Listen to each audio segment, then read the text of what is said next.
Hello everyone, I welcome you all to my YouTube channel. आज का topic है reproduction in organisms. सबसे पहले we need to remember what is life span. Birth और natural death के बीच में जो पीरियड होता है उसे बोलते हैं life span. It is the period from birth to natural death. ये किसी भी ऑर्गेनिज्म के साइज़ पे डिपेंड नहीं करता। जैसे टॉर्टोइज, इसके लिए 100 से 150 ईयर्स होता है। क्रोकोडाइल के लिए 60 ईयर्स और पैरेट का लाइफ स्पैन है 140 ईयर्स। क्रो के लिए 15 years and butterfly 1 to 2 weeks. Now what is reproduction? Reproduction is a biological process in which an organism gives rise to young ones. कोई भी ऑर्गेनिज्म अपने से सिमिलर, अपने जैसे ही ऑफस्प्रिंग्स को आगे इस प्रोसेस के through they give rise to the young ones. अब रिप्रोडक्शन में दो तरीके के मोड्स होते हैं, asexual and sexual reproduction. Asexual reproduction हम यहाँ पर डिस्कस करेंगे। इसमें क्या है, a single individual produces offsprings. ये आइडेंटिकल होने चाहिए, जेनेटिकली आइडेंटिकल होते हैं, इसीलिए इनको क्लोन बोलते हैं। Types of asexual reproduction. Asexually अगर हम बात करें तो अलग अलग फॉर्म्स में हमें मिलता है, जैसे binary fission, budding, fragmentation, regeneration. इसके अलावा बल्ब्स, रनर्स, ट्यूबर्स। अगर हम एग्जाम्पल्स देखें तो सबसे पहला ये डायग्राम ईस्ट का है।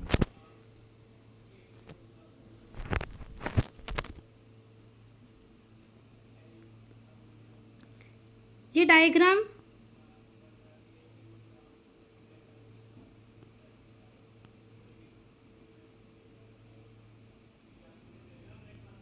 ईस्ट का है।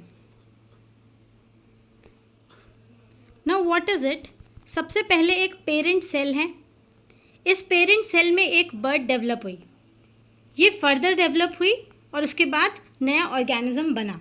तो ईस्ट में बडिंग का प्रोसेस होता है, यहाँ पर बडिंग दिख रहा है।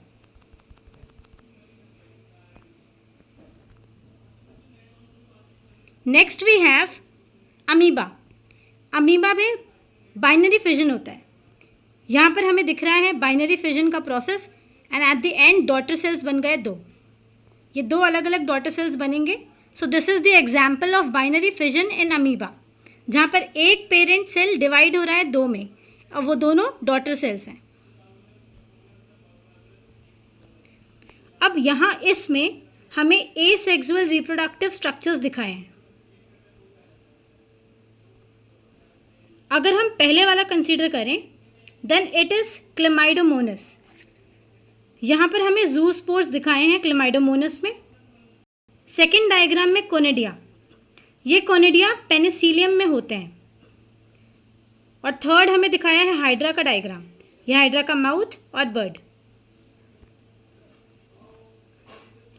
अब अगर हम देखें, हाइड्रा में एक बर्ड डेवलप होती है और उसके बाद आगे जाकर के new organism.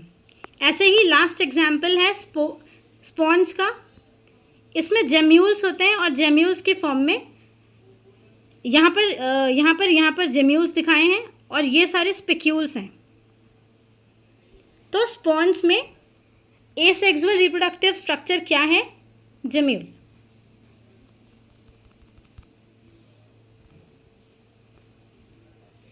Next we have, ये सारे डायग्राम्स हैं vegetative propagules in angiosperms. Angiosperm flowering plants होते हैं।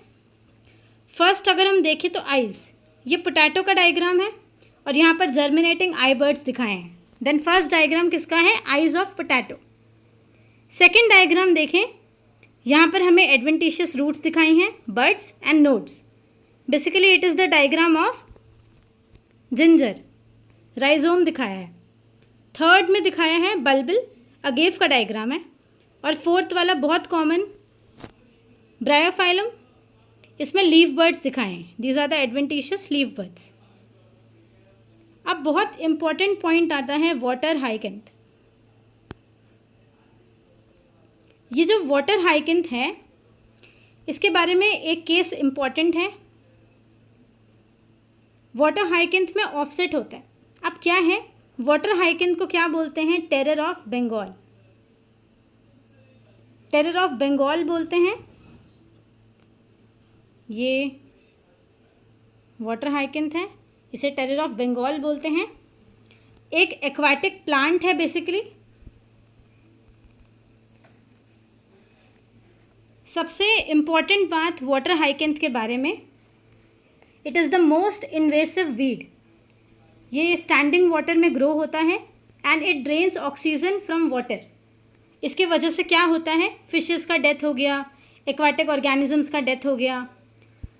इस प्लांट को इंडिया में लेकर आए थे क्योंकि इसके बहुत ही ब्यूटीफुल फ्लावर्स एंड लीव्स का शेप इतना सुंदर था, इसलिए इसे इंडिया में इंट्रोड्यूस करा। लेकिन उसके बाद देखा कि ये बहुत फास्ट, बहुत रैपिडली प्रोपगेट हो रहा था वेजिटेटिवली। इसकी वजह से इसको टेरर ऑफ बंगाल बोलते हैं।